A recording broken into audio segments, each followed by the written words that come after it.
Some moments shatter a life so completely that the pieces can never be reassembled in quite the same way. England, 1809. The morning air inside St. Mary's Church carried the scent of lilies and beeswax, mingling with the nervous breath of 200 assembled guests. Sunlight streamed through the tall Gothic windows, casting coloured patterns across the stone floor where Amelia Fairmont stood alone in the sacristy, 24 years old, and dressed in ivory silk that had taken her mother's seamstress 6 weeks to complete. The gown's delicate lace sleeves brushed against her wrists as she smoothed imaginary wrinkles from the skirt, her green-grey eyes fixed on the heavy oak door that separated her from the nave beyond. Through the thick wood, she could hear the murmur of conversation growing louder. Lady Margaret Fairmont, her mother, stood beside her with lips pressed into a thin line of controlled anxiety. "He will be here momentarily," she said, adjusting the pearl necklace at Amelia's throat with fingers that trembled despite her assured tone. "Mr. Wentworth is merely fashionably delayed. You know how gentlemen can be on such occasions." But 30 minutes had passed since the ceremony should have begun. Amelia's bouquet of white roses felt heavy in her hands, the stems wrapped in ribbon that matched the cream of her dress. She had chosen the flowers herself from the gardens at their London townhouse, cutting each bloom at dawn when the petals still held morning dew. Oliver had admired her love of gardening during their courtship, calling it charmingly domestic. She wondered now if he would notice the roses at all. "Perhaps I should check with the rector," Lady Margaret murmured, though she made no move toward the door. Instead, she fussed with Amelia's veil, repositioning the delicate fabric that cascaded down her daughter's back. "Your father is speaking with the guests, assuring them that everything is proceeding as planned." Amelia nodded, though unease had begun to coil in her stomach. Oliver Wentworth, with his handsome face and ready smile, had courted her with flattering attention for 8 months. He was the second son of an earl, well-dressed and charming, full of talk about future investments and plans for their life together. Her parents had been delighted by the match. The Viscount Fairmont's modest fortune would be secured through such an advantageous connection, and Amelia would gain the social position befitting a young woman of good breeding. She had believed herself fortunate. Oliver laughed easily and danced well. He complimented her intelligence when she discussed the botanical texts her grandmother had left her. He seemed everything a husband should be. On the previous evening, she had found her father alone in the study, a glass of brandy cooling at his elbow, and several folded letters spread across the desk. He had covered them the instant she stepped inside, forcing a smile that did not quite reach his eyes. "Nothing for you to trouble yourself over," he had said briskly. "Once tomorrow is done, many things will be set to rights." At the time, she had taken it as a reference to social expectations, not a glimpse of some lurking catastrophe. Through the sacristy door, the murmurs had shifted in tone. Where before there had been polite chatter and occasional laughter, now there were hushed whispers, the sharp intake of breath that signalled scandal unfolding. Lady Margaret's face paled. "Wait here," she commanded, and swept from the room with her skirts rustling against the stone floor. Amelia remained motionless, the bouquet growing slick in her damp palms. She counted her heartbeats, each one louder than the last. Outside the narrow window, a sparrow landed on the sill and tilted its head, regarding her with one bright eye before flying away. How simple it must be, she thought, to have wings. The door opened. Her mother entered with the rector, a portly man whose normally jovial expression had collapsed into sympathy. Behind them came Amelia's father, Viscount Harold Fairmont, his jaw clenched so tightly that the muscles stood out against his neck. In his hand, he clutched a folded piece of paper. "Amelia," her mother began, but seemed unable to continue. The rector cleared his throat. "Miss Fairmont, I am deeply grieved to inform you that Mr. Wentworth has sent word. He will not be attending the ceremony this morning." The words arrived like physical blows, each one striking against her ribs. Amelia stared at the paper in her father's hand, watching as he slowly extended it toward her. "He left this," her father said, his voice rough with suppressed fury. "A servant delivered it to the vestry entrance not 10 minutes ago." Her fingers moved without conscious thought. taking the letter and unfolding it. Oliver's handwriting sprawled across the page in confident loops, the same hand that had penned her love letters during their courtship. "Miss Fairmont," the letter began, dispensing with any pretense of warmth, "I find myself in a position where I must be forthright regarding circumstances that have recently come to my attention. I have determined that our union would not serve my interests as I had initially believed. I have made alternate arrangements that better suit my requirements. I trust you will understand that some matches are simply not destined to be fulfilled. I wish you well in your future endeavours. Your servant, Oliver Wentworth." The paper crumpled slightly in her grip. Not a word of apology, not even the courtesy of delivering this rejection in person. He had sent a servant, as though she were a tradesman being dismissed from employment. "What does it say?" her mother demanded, though Amelia suspected she already knew. News of this magnitude could not be contained. Already, the whispers beyond the door had risen to urgent conversations. Someone would have to inform the guests. Someone would have to send them away. The wedding breakfast at the Fairmont townhouse would go uneaten, the cake left uncut. "He has found someone else," Amelia heard herself say, her voice strangely distant. "Someone whose arrangements better suit his requirements." Her father made a sound between a growl and a curse. "The scoundrel," he muttered. "When I discover where he has gone, I shall demand satisfaction. This insult cannot stand." But even as he spoke, Amelia knew no satisfaction would come. Duels were illegal, and her father's influence extended only so far. Oliver Wentworth was the son of an earl. The scandal would cling to her, not to him. Society would whisper that she had somehow failed to secure him, that there must have been some deficiency in her person or character that drove him away. The other young women who had envied her impending marriage would now pity her, which was infinitely worse. "We must make an announcement," the rector said gently. "The guests cannot remain in uncertainty." Lady Margaret turned to him with desperate eyes. "Perhaps if we wait another hour, he might yet reconsider. Young men are prone to nervousness on such occasions." "Mother," Amelia interrupted, surprised by the firmness in her own voice.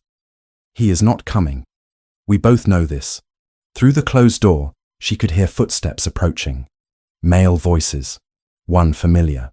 The door opened again, and Amelia looked up to see a tall figure standing in the entrance, silhouetted against the light from the nave beyond.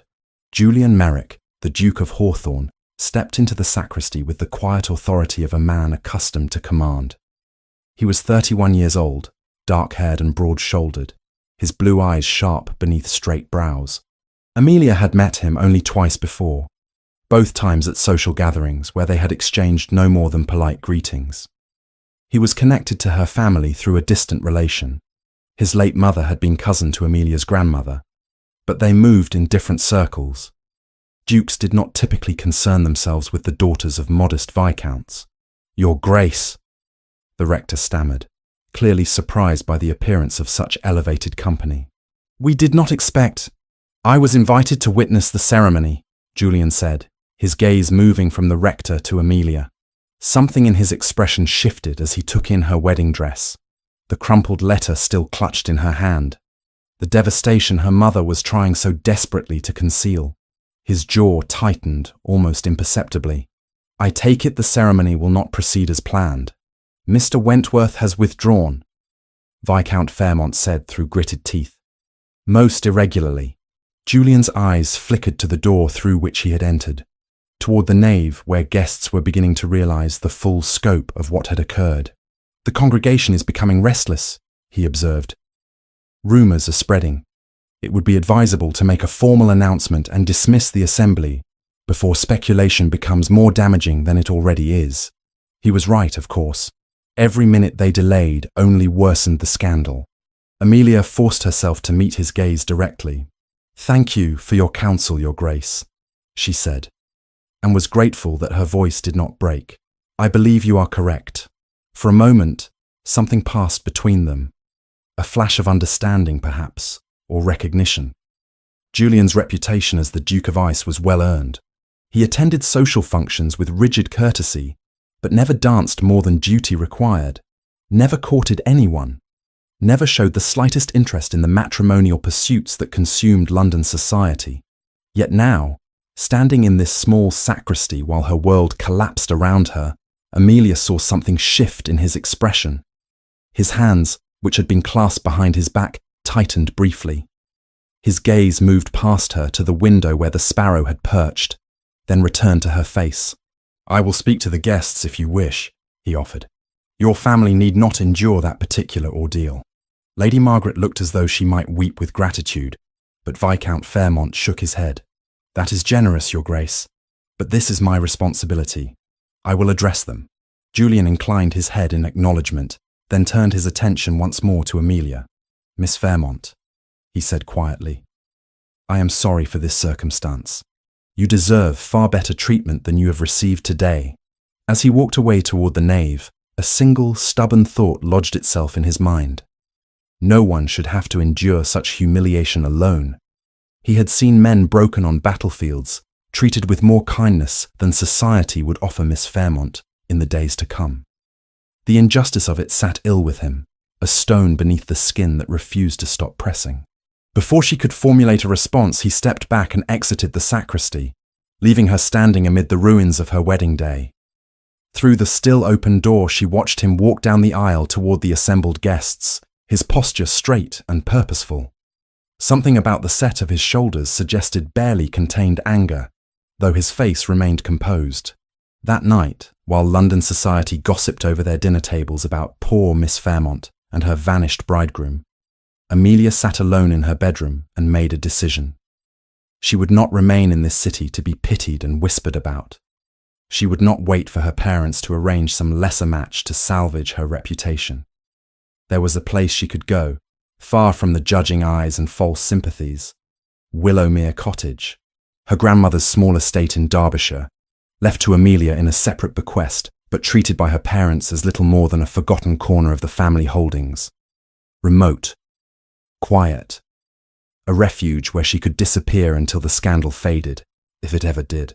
She began to pack before midnight, moving silently through her room and selecting only what she could carry. By dawn, she was gone, slipping out of the townhouse before the servants had risen, hiring a coach with the small sum of money her grandmother had left her in a separate bequest. The coachman asked no questions when she requested passage north, away from London, away from everything she had known. As the city disappeared behind her and the countryside opened ahead, Amelia allowed herself one last thought of Oliver Wentworth and his cruel letter. Then she folded that memory away like the wedding dress she would never wear again, and turned her face toward whatever future waited in the wild gardens of Willowmere. The journey north took 2 days of rattling carriage wheels and changing horses at posting inns where Amelia kept her head down and spoke to no one beyond what courtesy required. She arrived at Willowmere Cottage in the late afternoon of the second day, when the spring sun hung low over the Derbyshire hills and cast long shadows across the overgrown drive. The cottage itself sat at the end of a narrow lane, bordered by hedgerows gone wild, its stone walls covered in climbing ivy that had not been trimmed in years. Mr. and Mrs. Davies, the elderly couple who maintained the property, emerged from the front door as the carriage rolled to a stop. They were both past 60, grey-haired and stooped, but with kind faces that showed surprise rather than judgment at her unexpected arrival. Mrs. Davies wiped flour-dusted hands on her apron and hurried forward. "Miss Fairmont," she said, her voice carrying the soft burr of the local accent. "We had no word you were coming. The cottage is not prepared for visitors of quality." "I am not a visitor, Mrs. Davies," Amelia replied, accepting the woman's help as she descended from the carriage. "I intend to stay for some time. Please do not trouble yourself with elaborate preparations. Whatever state the house is in will suffice." The cottage was smaller than she remembered from childhood visits with her grandmother. 2 stories of grey stone with narrow windows and a slate roof that showed signs of needed repair. Inside, the furniture stood shrouded under holland covers, and a smell of disuse hung in the air, despite Mrs. Davies's obvious efforts to keep the place from falling into complete neglect.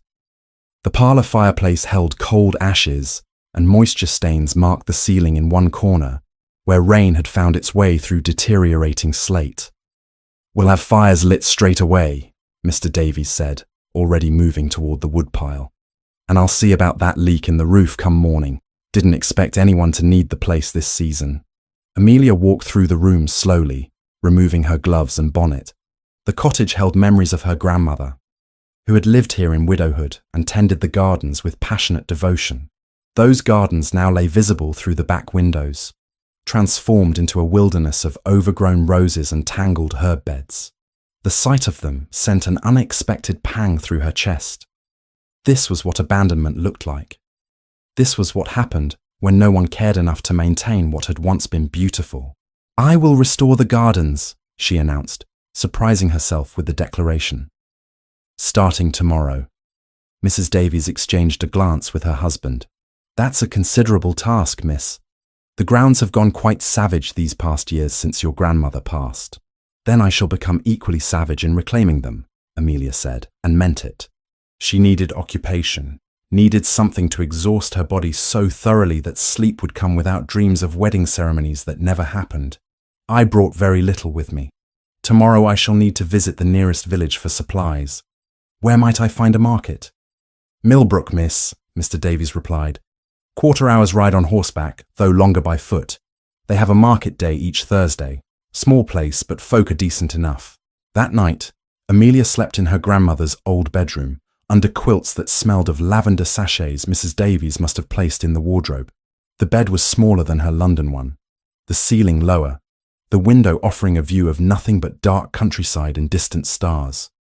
No street lamps here, no sounds of carriages passing, only silence, broken occasionally by the call of a night bird or the rustle of wind through the ivy.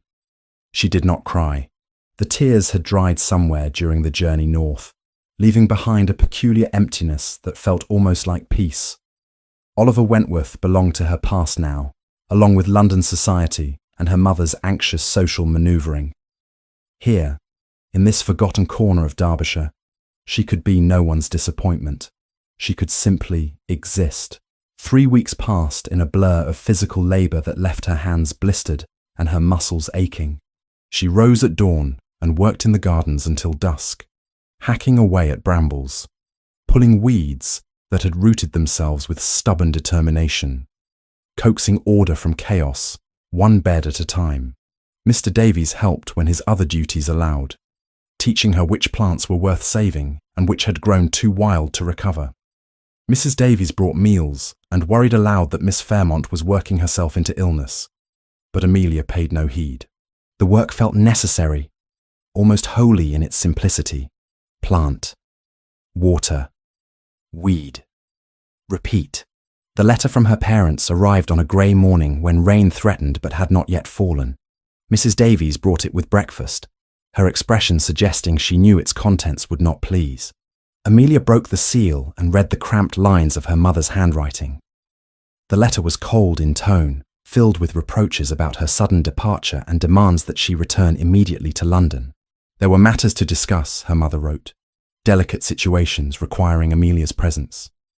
The scandal had not faded as quickly as hoped, and new arrangements needed to be made. She must accept the next suitable proposal that came her way, regardless of her personal feelings. Her duty to the family required it. The letter ended with a thinly veiled threat that if she did not return within the fortnight, they would come to fetch her themselves. Amelia set the letter aside and did not reply. Instead, she went out to the gardens and attacked a particularly stubborn patch of nettles with renewed vigour. The following Thursday, she rode one of the Davies' old horses into Millbrook for market day. The village was indeed small, consisting of a main street lined with shops, a church with a square stone tower, and a green where farmers had set up stalls selling vegetables and cloth. People stared at her with open curiosity. A stranger was rare enough here, but their faces held no malice, only interest. She was examining a basket of seed packets at one of the stalls when a woman approached. Middle-aged, dressed in widow's black, with a face that radiated kindness, she smiled at Amelia with genuine warmth. "You must be Miss Fairmont from Willowmere," the woman said. "Mrs. Davies mentioned you had arrived. I am Mrs. Beatrice Hartley. My late husband was the vicar here for 30 years. I live just beyond the green in the old rectory." "Mrs. Hartley," Amelia replied. grateful for the woman's straightforward manner. "A pleasure to meet you. I knew your grandmother well," Mrs. Hartley continued. "She was a formidable gardener. The roses at Willowmere were famous throughout the county. I hear you are attempting to restore them." Attempting is perhaps too generous a word. Battling might be more accurate. Mrs. Hartley laughed, a rich sound that drew smiles from nearby vendors. "Your grandmother would approve. She believed gardens required both love and stubbornness in equal measure. If you find yourself in need of advice, or simply conversation, my door is always open. It can be lonely in the countryside for those accustomed to London." The kindness in her voice nearly undid Amelia's carefully maintained composure. She managed a smile and a murmur of thanks before making her purchases and retreating to her horse. But the encounter stayed with her during the ride back to Willowmere. Mrs. Hartley had not asked prying questions or made reference to scandals. She had simply offered friendship, which was more valuable than gold. The second letter from her parents arrived a week later, more urgent in tone. Her mother wrote of financial difficulties that required immediate attention. They needed Amelia to understand the gravity of their situation. Her father had made investments that had not yielded expected returns. She must return to discuss their options. Amelia read this letter twice, unease growing in her stomach. Her father had always been private about money matters, but she had never suspected true financial trouble. Still, returning to London felt impossible. She folded the letter away and did not answer. The afternoon sun was slanting toward evening when Amelia heard the sound of approaching horses. She was in the garden, dirt under her fingernails and sweat dampening her dress despite the mild temperature. The sound was unexpected. No one visited Willowmere. She straightened slowly, wiping her hands on the apron she had borrowed from Mrs. Davies, and turned toward the front of the cottage. Two riders emerged around the corner of the house. One was a servant in dark livery, but the other made her breath catch in surprise. Julian Merrick, Duke of Hawthorne, sat his horse with the easy grace of a man born to the saddle. He was dressed for travel, his dark coat dusty from the road, his blue eyes sweeping across the cottage grounds before settling on her. For a moment, neither spoke. Amelia was acutely aware of her dishevelled appearance, the mud on her skirt, the fact that she stood before a duke looking like a common labourer. Julian dismounted with fluid efficiency and approached slowly, as though dealing with a startled deer. "Miss Fairmont," he said, his voice carrying the same measured tone she remembered from the church. "Forgive the intrusion. I came to ensure you were well." "Your Grace," she managed, though her mind raced with questions. What was he doing here? How had he known where to find her? "This is unexpected." "I imagine so." He glanced toward the gardens, taking in the evidence of her work. "Your parents were concerned about your sudden departure. They asked if I might verify your safety." The lie was transparent. Her parents would never presume to make requests of a duke. Whatever had brought Julian Merrick to Derbyshire, it was his own decision. Amelia felt her defences rise automatically. "As you can see, I am perfectly well. You may report to whomever you wish that I am in no need of rescue." Something that might have been amusement flickered in his expression. "I had not intended to rescue you, Miss Fairmont, merely to satisfy myself that you had not met with misfortune. And now that you have satisfied yourself?" "Now," he said quietly, "I find myself wondering whether you would permit me to stay in the area for a short while. I have a property nearby that requires my attention. Thornwick Lodge, a hunting property that has been neglected. It would be convenient to oversee its restoration." Amelia stared at him. The Duke of Hawthorne did not personally oversee minor properties. He had stewards and agents for such tasks. This was clearly a pretext, but for what purpose? "Your Grace, I do not require supervision or companionship. I came here precisely to be alone." "I understand," Julian replied, "and I have no intention of imposing on your solitude. I simply wished you to know that I will be nearby, should you have need of anything." Before she could form a response, he inclined his head in farewell, mounted his horse with the same efficient grace, and rode away with his servant following. Amelia stood in the garden, watching until they disappeared down the lane, and wondered what game the Duke of Ice was playing. Julian Merrick did not leave Derbyshire as Amelia had half expected. True to his word, he took up residence at Thornwick Lodge and proceeded to make his presence known through a series of practical interventions that she found simultaneously irritating and impossible to refuse. 2 days after his arrival, a carpenter appeared at Willowmere with materials to repair the leaking roof. When Amelia protested that she had not requested such assistance, the man simply shrugged and said the Duke had sent him. The following morning, a wagon arrived bearing lumber for the broken fence in the paddock, along with workers who completed the repairs before noon. Amelia considered riding to Thornwick to confront him, but pride held her back. She would not give him the satisfaction of seeing how his interference both rankled and relieved her. Instead, she threw herself into garden restoration with renewed determination, as though proving she needed no one's help for the work she chose to do herself. Their encounters during those first weeks were brief and formal.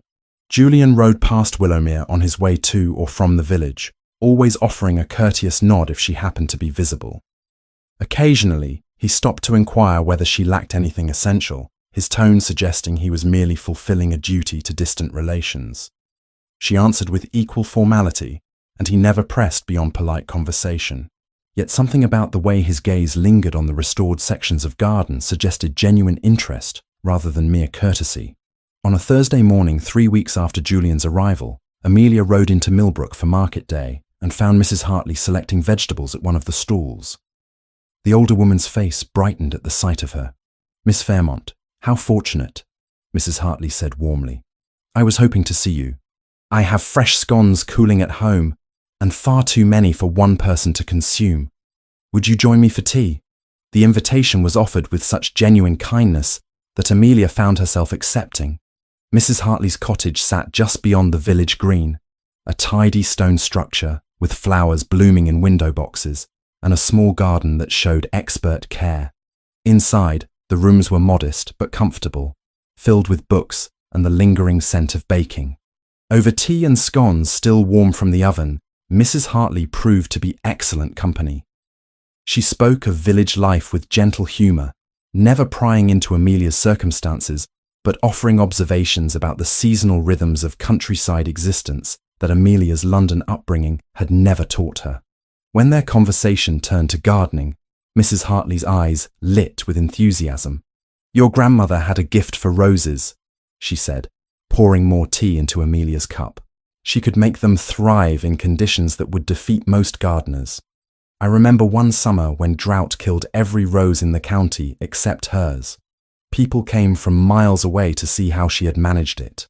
I wish I had learned more from her while I had the chance," Amelia admitted. "I was very young when she passed, and my parents were not interested in gardening as anything more than decorative." "Knowledge can be recovered," Mrs. Hartley replied. "I have some of her notes, actually. She gave me cuttings and instructions years ago. You are welcome to them if they would be useful." Before Amelia could respond, the sound of horses drew Mrs. Hartley to the window. "Ah, the Duke," she murmured. "He has been quite active in the neighbourhood since taking residence at Thornwick. Such a change from his reputation. One hears he never leaves London except for obligatory visits to his estates."